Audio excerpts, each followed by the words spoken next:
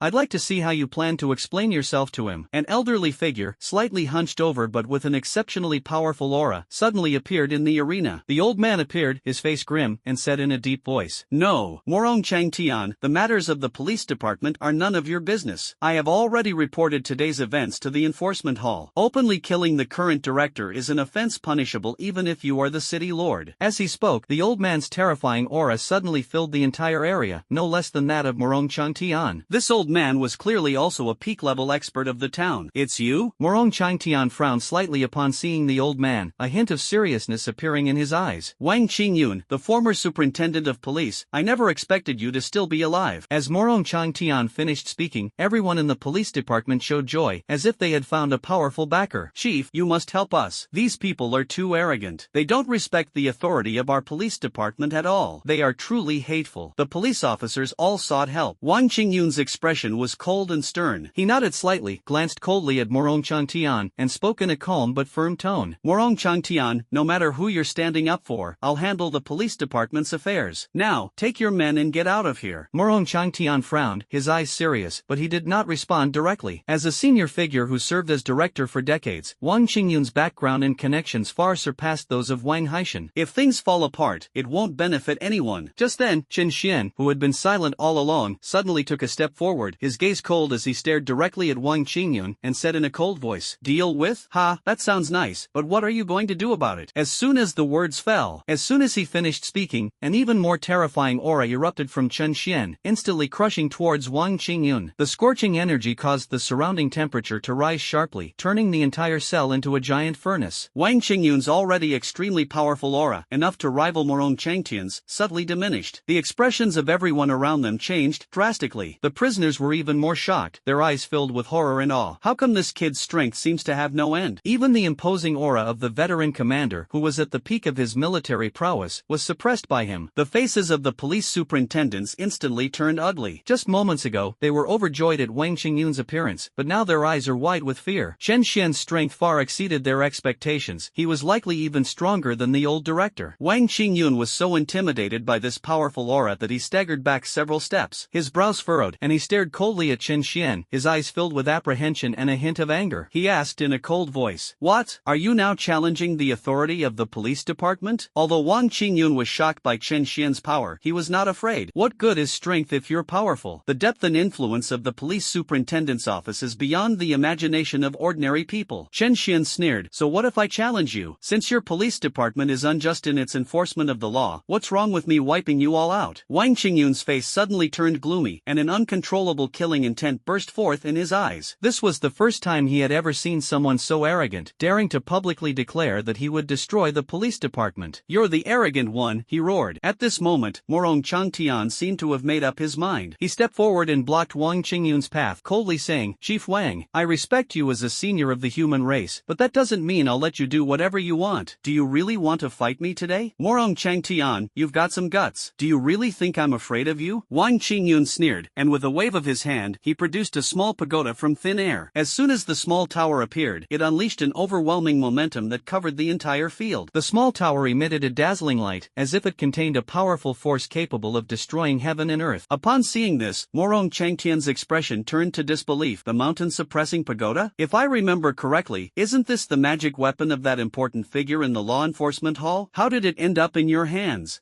Naturally I borrowed it from that important figure. Wang Qingyun sneered, a hint of disdain in his voice. What, are you starting to get scared now? At this moment, the light on the Jinshan Tower became even more dazzling, and the power it contained was also rapidly increasing, like a time bomb that could explode at any moment, with an extremely terrifying aura. Morong Changtian's face turned ashen instantly. He had clearly not expected Wang Qingyun to come prepared, bringing such a treasure. That old man has really gone mad. Chen Xian's gaze also fell on the glowing little tower, and he narrowed his eyes slightly. He sensed the dangerous aura emanating from the small tower and secretly wondered if he could suppress it if he used the profound fire transformation and unleashed his full power. After a quick assessment, he felt somewhat confident. Just as Chen Xian was about to make a move and clash head-on with Wang Qingyun, a cold voice suddenly came from the void. "Wang Qingyun, you've crossed the line. The Jinshan Pagoda isn't for you to use like this." As the words fell, the air in the heavy cell seemed to freeze for a moment. Everyone opened their eyes wide and looked in the direction from which the sound came. The small tower in Wang Qingyun's hand, which originally exuded a terrifying aura, was squeezed and deformed by an invisible force and gradually collapsed. In the blink of an eye, the small tower turned to dust and vanished into the void. "What?" Wang Qingyun's expression changed drastically instantly. Cold sweat poured down his face, and shock filled his entire countenance. Those around them were also shocked. Immediately afterwards, an elderly man dressed in white arrived, stepping through the air. He was incredibly fast, arriving in front of everyone in just a few breaths. The old man in white robes radiated a dazzling light, his aura flickering as if he were one with the void. Elder Zhou. Elder Zhou? Upon recognizing his identity, Wang Qingyun, Morong Changtian, and the others' expressions changed drastically, their voices filled with shock and awe. This man was none other than Zhou Wanshan, a counselor and elder of the great Xia dynasty. He was a true immortal powerhouse, with an incomparably revered status. To everyone's surprise, Zhou Wanshan actually appeared in Jinling City and showed up at the police station. In fact, no one knew that he had been lying in wait in Jinling City all this time. He was tracking that terrifying flame, following the trail left by Chen Xian, and finally found his way here. However, at this moment, Zhou Wanshan did not rush to find Chen Xian. Instead, he stared coldly at Wang Qingyun, a sneer curling at the corner of his mouth. A mere police superintendent, or even a retired chief of police, has now become an accomplice. Wang Qingyun, do you think the Great Xia cabinet is completely unaware of what you have done over the years? They just haven't had time to deal with you. It's you who are eager to jump out and bring about your own destruction. Since that's the case, then you might as well die. As soon as he finished speaking, a terrifying killing intent instantly enveloped Wang Qingyun. As Zhou Wanshan finished speaking, speaking, his eyes suddenly flashed with a chilling light as he sharply swept them toward Wang Qingyun. No,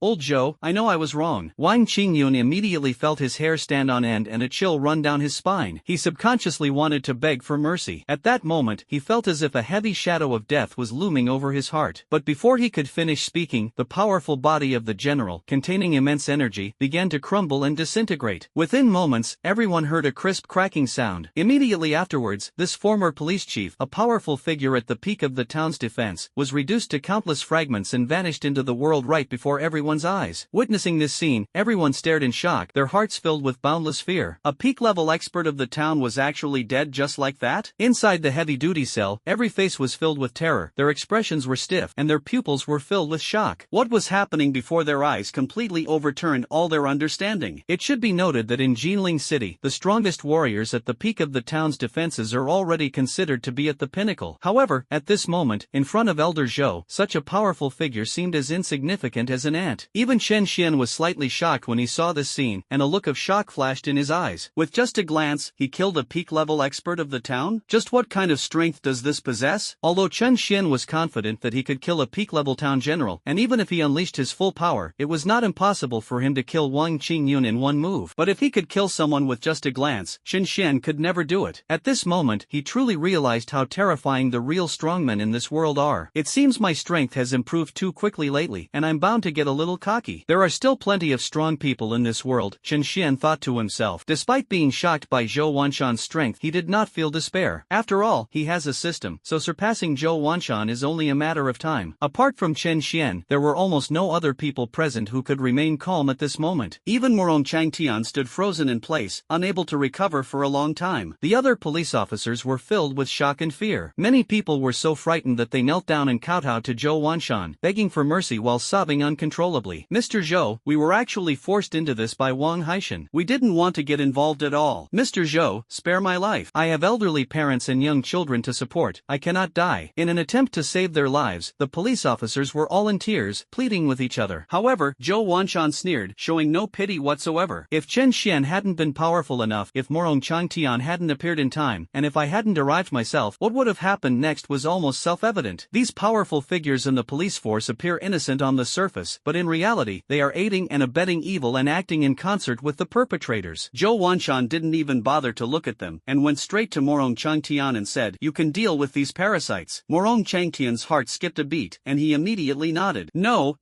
spare us, Elder Zhou. Lord City Lord, we are truly innocent. The police officers were immediately panicked and continued to beg for mercy. But Zhou Wanshan frowned and waved his sleeve, and everyone instantly shut their mouths, unable to utter a sound. Having done all this, he finally calmed down, turned to look at Chen Xian, and suddenly revealed a kind smile, asking, "Young man, did I scare you just now? The prisoners? Police officers? Morong Changtian?" Seeing this, everyone around was stunned, their faces filled with countless question marks. What on earth is going on? Why was the ruthless and cold-blooded elder of the great Xia counselor so decisive and cold-blooded just a moment ago, yet so kind and approachable when facing Chen Xian? It was as if they were two completely different people. Just who was Chen Xian? This question arose in everyone's mind, fueling their growing curiosity about his identity. Even Morong Changtian was secretly shocked. It's important to understand that an immortal powerhouse like Zhou Wanshan is an absolute high-ranking figure in the entire human race. For such a person to show such friendliness towards Chen Xian, even bordering on obsequiousness, is astounding. Feeling the gazes of the crowd, Zhou Wanshan seemed a little uncomfortable. He cleared his throat and suddenly roared at Morong Changtian, "What are you looking at? Aren't you going to do what I told you to do?" Yes,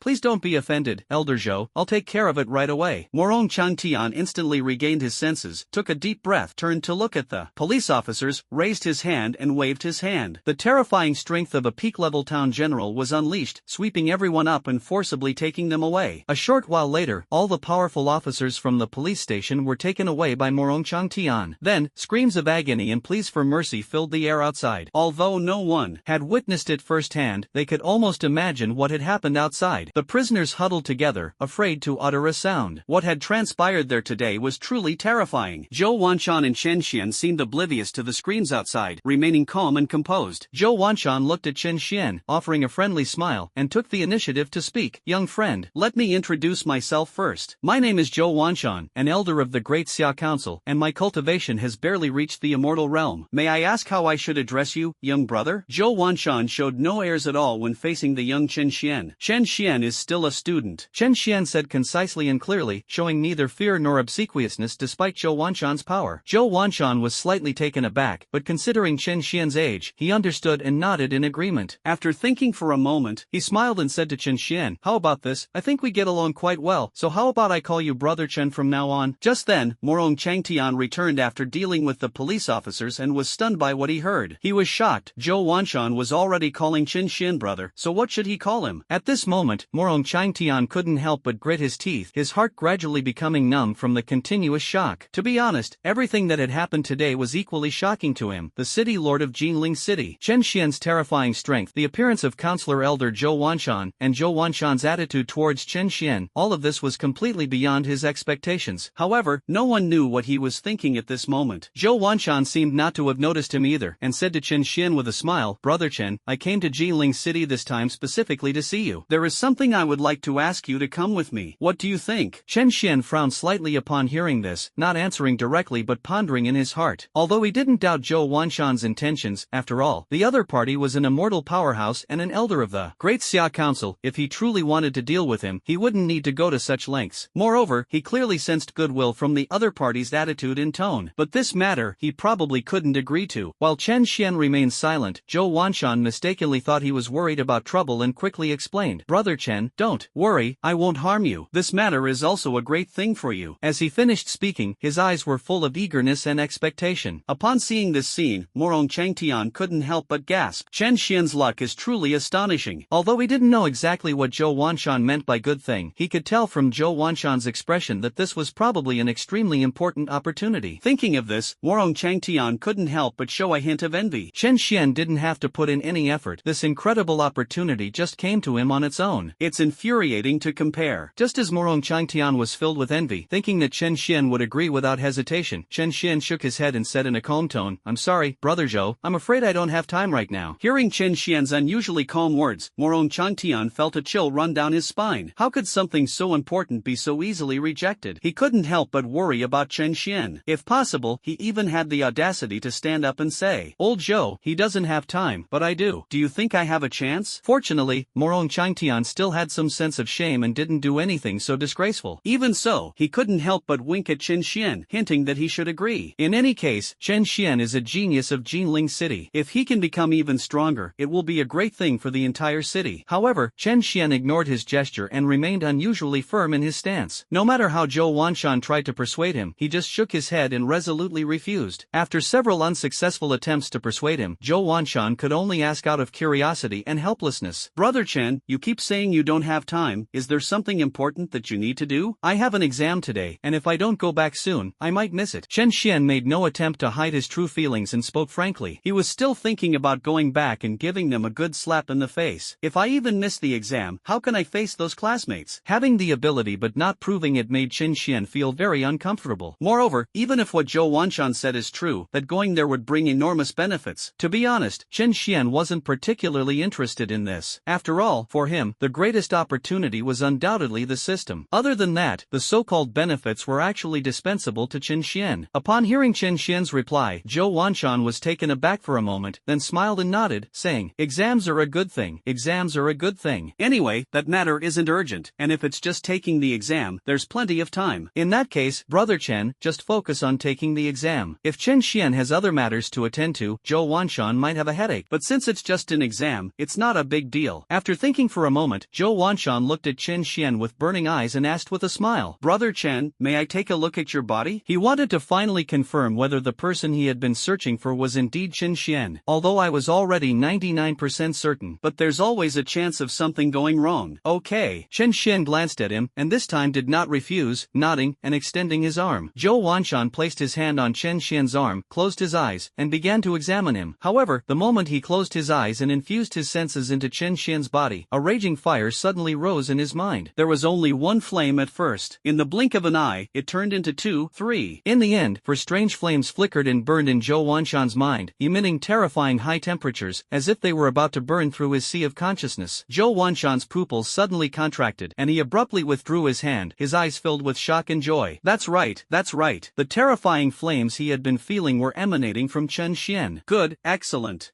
Brother Chen, Great Xia is saved. Zhou Wanshan suddenly patted Chen Xian on the shoulder and laughed heartily. This sudden change in mood stunned everyone around, and no one understood what had happened. Even Chen Xian himself was completely baffled. However, Zhou Wanshan seemed to have no intention of explaining. After briefly bidding farewell to Chen Xian, he turned to Morong Changtian and said in a calm and authoritative tone, Morong Changtian, you take Brother Chen back to take the exam first. Remember, you must do your best to fulfill any requests he makes. Hearing this, Morong Changtian was startled, but he quickly nodded and said, Elder Zhou, don't worry, I understand. As soon as he finished speaking, Zhou Wanshan's figure flashed and disappeared from everyone's sight. Afterwards, Morong Changtian personally drove Chen Xian back to school. In the car, he couldn't help but steal a glance at Chen Xian and exclaimed, Brother Chen, you're really amazing. Chen Xian was stunned for a moment, not quite able to react. Morong Changtian explained with a smile, Old Zhou already calls you little brother, so I can't possibly still treat you as an equal, can I? After thinking about it, it feels more natural to treat you as my little brother. To be honest, even so, I'm being a bit too arrogant. Chen Xian said helplessly, let's just call each other what we normally call each other. That won't work. Morong Changtian shook his head and said, if Elder Zhou finds out, he'll definitely kill me. As he spoke, he seemed to remember something and said enviously, Brother Chen is really lucky to have gained Old Zhou's appreciation. His future is sure to be bright. Hearing Morong Changtian's words, Chen Xian smiled faintly, not taking them too seriously, and casually replied, what others value are external things. To truly become strong, you ultimately have to rely on yourself. Chen Xian didn't care about the outside world's empty fame at all. After all, he has come this far through his own hard work, so why should he care about other people's approval? Right, system? Chen Xian silently thought to himself while Morong Changtian was naturally unaware of his thoughts. However, he was still shocked by Chen Xian's words and couldn't help but feel a deep respect for him. After all, Zhou Wanshan was a powerful figure at the immortal realm and an elder of the Great Xia Council, holding a prestigious position. Chen Xian, however, remained unperturbed by Zhou Wanshan's appreciation, displaying remarkable composure, which impressed Morong Changtian. He immediately burst into laughter, saying with a hint of flattery, Brother Chen, you're so young, yet you can say such things. You're truly a promising young man. Chen Xian smiled awkwardly, thinking to himself that the city lord of Jinling was too good at flattering, completely lacking the demeanor one would expect from a city lord. And are the things I said really worth boasting about? On their way to the assessment location, Chen Xian and Morong Changtian were Jinling No. 3 Middle School, located in Jinling City. A large number of students and teachers gathered here, congregating in the wide square. In the center of the square were rows of instruments specifically designed to test the abilities of the examinees. Today is the day of the joint entrance examination for 3 schools in Nanjing. Jinling No. 1 Middle School, No. 3 Middle School, and No. 7 Middle School gathered here for a unified assessment. The organizer of this assessment was none other than No. 3 Middle School. It was nearly afternoon by then, and all the students' assessments had been completed, with the results announced. A number of geniuses have emerged from among the many students, and teachers and leaders of various schools are feeling extremely proud at this moment, especially No. 1 Middle School and No. 3 Middle School, which have a lot of prestige. Almost all of the top 10 geniuses in this assessment came from these two schools. Su Lon, a genius student from Kyoto and a student in the gifted class of Jinling No. 3 High School, achieved second place in this assessment. He was surrounded by his classmates, receiving all the attention he was receiving. The top scorer in the assessment is Zhao Lingwei, the school beauty of Jinling No. 1 High School, who may also be a genius from Kyoto. She appeared relaxed throughout the assessment, as if she was holding back. Many of Su Long's classmates felt sorry for him. It's a real pity, Brother Long. He was unlucky this time and that girl from No. 1 Middle School took first place. Yeah, a genius like Brother Long used to easily get first place in the joint entrance exams. I don't know what No. 1 High School did this time. They actually found such a great student. In my heart, Long Gu is the real genius. He'll surpass that woman sooner or later. Many people patted Su Long on the shoulder, their attitude filled with righteous indignation. Su Long shook his head upon hearing this, a bitter smile appearing on his lips. What kind of genius am I? In the past, he would definitely have felt dissatisfied and resentful about the results of this assessment. But now, having witnessed the formidable strength of that young town general, he has come to terms with reality. That mysterious expert was young, yet his strength was terrifyingly astonishing. He was the kind of person who was truly an invincible genius. As for himself, he was just a minor genius with decent talent. However, at this moment, faced with such a huge gap, Su Long had long lost his former arrogance. Seeing him like this, the surrounding classmates were stunned and didn't understand what was wrong with Su Long for a moment. Where everyone from No. 1 Middle School was, Wang Hao and Shen Mengqi were enjoying the attention they received, their faces beaming with pride. Although their grades were not as outstanding as Zhao Lingwei's, they still managed to enter the top 5 in the joint entrance examination. Among the students, they are already among the top tier. At this moment, someone suddenly remembered something and said, "What a pity. If Qin Xian were here, he would definitely be scared to death by the geniuses that have emerged in this assessment." Shen Mingqi curled her lips slightly, revealing a hint of disdain, and shook her head, saying, "I'm in a good mood today, so I won't mention those kinds of people. It's a downer." Wang Hao smiled contemptuously. Mingqi is right. Chen Xian isn't even worthy of carrying their shoes. That's right. Why bring up that thief on such a good day? What bad luck. The others nodded in agreement. On the high platform, Fu Jian, the chief examiner for this assessment and the tutor of the number 3 middle school's genius class, looked around and asked loudly, "Let me double check. Have all students finished their assessments? Are there any missing?" From the direction of number 1 middle school, a student replied with a sneer, reporting to the examiner, "Chen Xian hasn't been assessed yet." Upon hearing this, everyone at number 1 middle school burst into laughter. "Ha, Chen Xian isn't coming. He's probably still in jail. Why should a thief be assessed alongside us? Does he deserve it? Am I the only one who wants to see him perform? I'm curious to see what kind of results the former top student in the whole school can achieve now. I'm curious too." "Ha." The crowd burst into laughter, mocking him. Among the crowd, Jia Yongchang, Chen Xian's homeroom teacher, appeared somewhat embarrassed. When Chen Xian was arrested by the police superintendent, he was also scolded by the head of the teaching department. Although he believed Chen Xian wouldn't do such a thing, he was powerless to refute it. Zhao Lingwei listened to the surrounding discussions, her face icy, and said coldly, "Can you all shut up? Who said Chen Xian definitely committed theft? Nothing has been confirmed yet." Zhao Lingwei had just ranked first in the 3 schools, and her words were full of authority. As soon as she spoke, the surroundings fell silent. At this moment, Fu Jian on the high platform also heard it and shook his head, saying, "Chen Xian? A student with poor conduct. I think he should be expelled directly. There's no need for further evaluation." His tone was decisive, completely disregarding the feelings of the school administration, and he made the announcement casually. No sooner had the words left his mouth than a cold voice rang out. Chen Xian finally arrived. As the sudden sound rang out, everyone froze and looked toward the source of the sound. Outside the examination hall, Chen Xian stood upright. Beside him was none other than Morong Chantian, the city lord of Jinling City. The scene erupted in uproar. The students at number 1 high school were even more astonished, and couldn't help but whisper among themselves, "Isn't that Chen Xian? Wasn't he taken away by the police superintendent? Why is he back? That's impossible. Chen Xian has already been charged with theft, and the police have presented irrefutable evidence. How could he possibly still be released? No, I'm more curious about how Chen Xian even has the nerve to participate in the assessment. If he gets last place in the joint exam, he'll completely disgrace our school." The students were chattering amongst themselves. However, when they noticed someone standing next to Chen Xian and looked over, they were all stunned. "This person looks kind of familiar. Have you seen this somewhere before?" Just as everyone was speculating about Morong Changtian's identity, Su Long suddenly spotted Chen Xian in the crowd from number 3 middle school. He was so surprised that his eyes widened and his breathing became rapid. How could it be him? Isn't this Chen Xian the young town general who appeared in the city that day? Su Long was completely stunned, standing there dumbfounded, unable to recover for a long time. The scene in the city that day, and that earth-shattering punch, involuntarily flashed through my mind. He couldn't help but swallow, and a chill ran down his spine. The town general? It's actually Chen Xian? And he's a student from number 1 high school? Thinking of this, Su Long felt a chill run down his spine and muttered to himself, "Is he crazy? Or have the people at number 1 high school lost their minds? Such an invincible genius, and you're accusing him of theft? What kind of genius would do something so shameful? Where are your eyes? Where are your brains? Did the dogs eat them?" On the high platform, even the chief examiner, Fu Jian, was dumbfounded. He was leading his students in morning exercises that day when he happened to run into Chen Xian, having witnessed his power. At this moment, the scene before his eyes gradually overlapped with the memories in his mind, and his face grew increasingly pale. However, at this moment, so, the person I just wanted to disqualify from the assessment was actually this young town general? Thinking of this, Fu Jian's face turned pale. I'm so damn stupid. Why was I in such a hurry to come out and make a statement? Also, was my voice too loud just now? Is it too late to apologize now? Various thoughts flashed through Fu Jian's mind, and he was unable to calm down for a long time. At this moment, Zhao Lingwei saw Chen Xian appear and happily walked over quickly, smiling as she said, "Chen Xian, it's so good to see you're alright. I knew you wouldn't give up on this assessment, and sure enough, you came." She never believed that Chen Xian would commit theft. "Didn't I tell you? I'm fine." Chen Xian smiled faintly and offered her some words of comfort. Then, he turned his gaze to Fu Jian, who was still in a daze on the high platform, and asked calmly, "Excuse me, examiner, may I continue with the assessment now?" Fu Jian immediately shivered and was about to speak. However, a wild voice rang out first. Wang Hao walked out of the crowd with a cold smile and said mockingly, "Chen Xian, you really have no self-awareness at all. What difference does it make whether you take the exam or not, given that you're an F-level piece of trash? If it were me, I would have gone home long ago. I wouldn't dare to come out and embarrass myself." himself. It's a joke. Wang Hao's voice was very loud, and almost everyone in the room could hear it. Low chuckles immediately rose from the surroundings, seemingly echoing his mockery. No sooner had he finished speaking than a crisp slap resounded throughout the room. But the next moment, the sudden noise startled everyone, and they all looked toward the source of the sound. Su Long had somehow walked up to Wang Hao and slapped him across the face. "Are you fucking crazy? Why did you hit me?" Wang Hao's cheeks burned with pain. He glared angrily at Su Long and questioned him through gritted teeth. However, he was still somewhat wary of the person in front of him. Su Long was, after all, the second-place finisher in the assessment, far surpassing him in strength. Moreover, his opponent was a genius from Kyoto, clearly not someone to be trifled with. But at this moment, Wang Hao was clearly in a fit of anger and couldn't care less about anything else. His eyes held not only anger but also a hint of confusion. Wang Hao simply couldn't understand when he had offended this genius from number 3 middle school. "What am I going to do?" "I'm going to teach you a lesson, of course," Su Long said with a sneer, his face full of disdain. "Useless trash. So what if you ranked in the top 5? Look at how smug you are. Do you really think you're that great? What business is it of yours if Mr. Chen wants to take the exam?" "If you utter another word of nonsense, I will have a life or death duel with you in front of the teachers and students of the 3 schools." Su Long's tone was domineering, completely disregarding Wang Hao, the genius of number 1 high school. Moreover, what he said stunned everyone present. Wang Hao was completely confused. "I was just mocking Qin Xian, that good-for-nothing. How did I end up getting involved with this guy?" He was about to retort when he remembered Su Long's last words, a life-or-death struggle, so he simply shut up. He definitely wouldn't win if he fought Su Longjin, and he would lose all face. While Wang Hao was still in a daze, Su Long completely ignored him, quickly walked up to Qin Xian, and smiled obsequiously and respectfully, as if trying to please him. "Mr. Chen, you don't need to deal with this kind of trash yourself. I'll teach him a lesson for you first. I'd like to see who else dares to be so blind and disrespectful to Mr. Chen." He said the second half of the sentence directly to someone in the room. His genius and domineering presence were on full display. As soon as he finished speaking, the scene erupted in uproar. Everyone stared wide-eyed, wondering if they had misheard. Why is Su Long so respectful to that good-for-nothing Qin Xian? Everyone was stunned to see Su Long, who ranked second in the joint entrance exam of the 3 schools, being so humble and even obsequious to Qin Xian. Various questions popped into my mind. Many people couldn't help but rub their eyes, wondering if they were seeing things. Shin Mengqi noticed this scene in the crowd, her brows furrowed, her heart filled with doubt. She couldn't understand why Qin Xian, a good-for-nothing, could be so respectful and obsequious to Su Long. There must be some secret hidden here. Shin Mengqi had no interest in dwelling on it, and turned to the teacher in charge beside her, saying in a deep voice, "Teacher, I think our school should just cancel Qin Xian's eligibility for the assessment. Letting a thief participate in the assessment will only bring shame to our school. I believe the school administration and the dean of students do not want to see this happen." She specifically mentioned the head of the teaching department, as if afraid the teacher in charge would refuse. After all, everyone knew that the dean of students had long disliked Qin Xian, especially when Qin Xian was arrested by the police superintendent. The head of the teaching department took the opportunity to fly into a rage and berate the teachers who had once thought highly of Qin Xian. Shin Mengqi believes that as long as the head of teaching is mentioned, even if the teacher in charge of the group is unwilling to get involved, they will have to express their opinion. As expected, the teacher in charge frowned and looked helpless after hearing her words. He glanced at Shin Mengqi, gritted his teeth, and said, "Qin Xian is a student from our number 1 high school. As the teacher in charge of the team from number 1 high school, I hereby announce that Qin Xian's assessment qualification is cancelled." After speaking, he coughed lightly, looked at Qin Xian, and casually reassured him. "Qin Xian, you're too late. The school doesn't want to waste everyone's time, so we'll let it go this time. Remember to come earlier next time for the assessment." The teacher in charge of the group was in his 40s and was clearly on the side of the head of the teaching department. Qin Xian gave a disdainful sneer, completely ignoring him. Fu Jian, the chief examiner on the platform, suddenly spoke, pointing at the teacher in charge of the number 1 middle school below, and began to curse. "Shut up. This is number 3 middle school. No one from number 1 middle school has the right to speak here. If you make another sound, everyone's exam results will be cancelled. Qin Xian just wants to participate in the assessment. What's the problem? What's wrong with giving him a chance? Isn't he a student at your number 1 high school? Is this how you act as a teacher? Do you even deserve to be one? Where are the leaders of number 1 high school? I suggest your school fire you immediately." Everyone below was stunned, and the teacher in charge turned ashen-faced. The examiner's words were righteous and stern, and everyone stared wide-eyed, their minds filled with questions. Just now, someone was saying they wanted to disqualify Qin Xian from the assessment. How did they change their tune so quickly? And they even started swearing at him in front of the teachers from number 1 high school. What's going on? Has the whole world gone mad? Since the examiner has said so, let Qin Xian participate in the assessment. He's just a good-for-nothing, so what if he participates? He'll just embarrass himself in front front of the teachers and students of the 3 schools. Wang Hao sneered. Since he couldn't stop Chen Xian from participating in the assessment after being slapped before, he might as well watch him make a fool of himself. In Wang Hao's eyes, Chen Xian's talent was only F level. His family background wasn't good either. He was simply a good for nothing. Even if he participated in the assessment, it wouldn't change anything. That's good. It'll let him know how useless he is in front of the teachers and students of the 3 schools. When Wang Hao spoke, everyone present was taken aback at first, but then they all nodded in agreement. Yes, if Chen Xian wants to take the exam, let him go. Do you think he can get first place? They're ashamed of themselves as they are, and they're eager to jump into the fire. I really can't understand how there can be such shameless people in this world, with skin as thick as a city wall. Many students chimed in with sarcastic remarks, sneers playing on their lips. Shen Mengqi also shook her head secretly, her gaze falling on Chen Xian, a hint of mockery flashing in her eyes. Chen Xian, wouldn't it be better to just accept the disqualification? Why do you have to rush into the fire? It's one thing to lack talent and strength, but now it seems that even your once decent brain isn't working very well anymore. Once you've completely lost face in front of the teachers and students of the 3 schools, perhaps you'll realize just how useless you really are, so you won't keep getting in my way and jeopardizing my life. At this moment, everyone present seemed to tacitly agree that Chen Xian could participate in the assessment, and many people even began to secretly look forward to it. At this moment, the chief examiner on the stage announced that Chen Xian should come up to the stage for the assessment. Chen Xian stepped onto the stage in front of everyone and went to the machine that was specially designed to test the candidate's abilities. Seeing his calm and composed expression, the people below couldn't help but burst into laughter. This kid is putting on a good act, but I wonder if he can keep up the composure when the results come out. Heh, he's a good for nothing. Does he really expect to get good grades? Just wait and see how this goes. The crowd sneered. Wang Hao and Shen Mengqi crossed their arms, leisurely staring at the stage with disdain in their eyes. It was as if they could already foresee Chen Xian coming in last place in front of everyone. Just thinking about it made them feel ashamed for Chen Xian, and their contempt grew even stronger. However, just as everyone was holding their breath and staring intently at the stage, Chen Xian, standing in front of the machine, suddenly turned his head, swept his indifferent gaze over Shen Mengqi, Wang Hao, and the others, and spoke in a flat tone but with a strong sense of sarcasm. Remember, a piece of trash will always be trash, no matter how great your talents become. Although the statement was calm, it was full of biting sarcasm. Upon hearing this, Wang Hao and Shen Mengqi immediately frowned, their faces showing varying degrees of anger. You, a piece of trash with an F-rank talent, dare to mock us? The two were about to speak up in rebuttal. At this moment, Chen Xian had already turned his head and suddenly slammed his palm hard on the machine. Immediately afterwards, under everyone's watchful eyes, the machine burst forth with an extremely terrifying light. The beam of light shot into the sky in an instant, soaring straight into the clouds. As Chen Xian unleashed his palm strike, a terrifying beam of light pierced the sky, and the power readings on the testing equipment began to fluctuate wildly. It showed 200 kilograms for a while. In the blink of an eye, the number quickly broke through 500 kilograms. But this is far from the end. In the blink of an eye, the numbers on the machine broke through 2,000 kilograms. Everyone in the audience was stunned by what they saw. Many people who originally wanted to see Chen Xian make a fool of himself were now gaping, their mouths practically agape. It's just an assessment. Why has it caused such a big commotion? Everyone stared intently at the numbers on the testing machine and couldn't help but gasp. 2,000 kilograms? Is this for real? Wait, the numbers are still rising. Holy crap, it's already 3,000 kilograms. 4,000 kilograms? 5,000. The numbers on the machine kept climbing, and everyone in the audience felt their scalps tingle and their expressions gradually became numb. How could Chen Xian, who was considered a good-for-nothing, unleash such terrifying power? In the crowd, Wang Hao's pupils suddenly contracted, his face filled with shock, and he stood there dumbfounded for a long time, unable to recover. Shen Mengqi's eyes gradually widened, and her breathing seemed to slow down. She looked up at the high platform in disbelief, at the calm young figure, her heart filled with turmoil. The impact of this scene was truly immense. So much so that everyone immediately forgot that Chen Xian's talent was only F-level, and forgot that they had originally come to mock him. At that moment, everyone's mind seemed to be completely blank. However, as everyone focused intently on finding out just how good Chen Xian's assessment results would be, suddenly, the machine on the platform burst into sparks, followed by a loud boom as it exploded. Yes, it exploded. The testing machine exploded right in front of everyone, turning into a sky full of flames. The loud noise startled everyone, instantly bringing them to their senses. Then, gasps of astonishment rose from all directions. Impossible, the testing equipment was actually blown up? Really? Wasn't this machine supposed to be incredibly sturdy, capable of withstanding even the power of a grandmaster? How could this be? Could Chen Xian's power be even more terrifying than a grandmaster? Impossible. Absolutely impossible. It must be a machine malfunction, or something else. At this moment, everyone was dumbfounded, their expressions so shocked they were were almost speechless. Even the teacher leading the team from number 1 middle school stood there dumbfounded for a long time, his face turning pale and then red. He stared blankly at Chen Xian on the stage, recalling the examiner's words, and felt a chill run down his spine. The teacher in charge didn't understand what was happening, but he knew it was definitely not a good sign. Wang Hao and Shen Mengqi stared wide-eyed, their heartbeats seeming to slow down, frozen in place. They also thought that something must have gone wrong, otherwise a good-for-nothing like Chen Xian couldn't have blown up the machine. Moreover, the force displayed by the machine before it exploded was no joke. Many people have seen it. Even if the machine hadn't exploded, the astonishing force of nearly 10,000 kilograms at the end would have been enough to leave everyone dumbfounded. Among the crowd, only the chief examiner Fu Jian and the second-place finisher Su Long could remain calm. Seeing the machine blown up, both of them acted as if it were nothing out of the ordinary. Su Long even chuckled to himself. It seems Mr. Qin showed mercy, otherwise, not only would this machine have been destroyed, but the entire platform would probably have been razed to the ground. Thinking of this, Su Long couldn't help but recall the scene from that day when Chen Xian walked through the air and shattered the clouds with a single punch. Fu Jian on the stage seemed to have been prepared for this, and let out a soft breath. The man before us is a young town general. A mere testing machine simply cannot withstand his immense power. Fu Jian even suspected that Chen Xian probably hadn't used even 1/10 of his strength. As a teacher, he knew very well just how terrifying the power of the town's strongmen could be. Just think about Lord Moron and you'll understand. System, draw a lottery. Lord Moron was also a peak-level town general, guarding Jinling City for decades, and almost no one could rival him. From below the stage, Zhao Lingwei looked at Chen Xian, who remained calm and composed, with a strange light in her eyes. Chen Xian, you certainly didn't disappoint me. A smile unconsciously crept onto her lips, as if she were genuinely happy for Chen Xian's impressive performance. Impossible. Chen Xian is just a useless F-level talent. How could he destroy the machine? How could he have a strength of nearly 10,000 kilograms? Shen Mengqi finally couldn't hold back and almost screamed out. She was screaming loudly, like a madwoman. Those around him were incredulous upon hearing this, staring at Chen Xian with skeptical eyes. This is way too exaggerated. Upon hearing this, Chen Xian turned his head, looking at Shen Mengqi with disdain in his eyes, and curled his lip in a cold mockery. Nothing is impossible, you're just too ignorant. Shen Mengqi's chest heaved with anger, and she retorted sarcastically. You have an F-level talent, yet you perform better than everyone else. Do you think that's possible? Do you think we're all fools who can be easily fooled by you? She had absolutely no idea how Chen Xian had managed to do it, but she was certain that Chen Xian must have used some underhanded methods. Otherwise, how could he, with only an F-level talent, be so powerful? F-rank? Heh, today I'll open your eyes wide and show you what a real F-rank is. Chen Xian sneered, then walked to the testing machine next to him and placed his palm on it. This instrument is specifically designed to test the talent of the examinee. To ensure the accuracy of the results and to prevent anyone from hiding their talents and being overlooked, everyone must be retested. The instant Chen Xian's palm touched the instrument, a dazzling light burst forth from the instrument, illuminating the entire platform. F-E-D-C-B-A.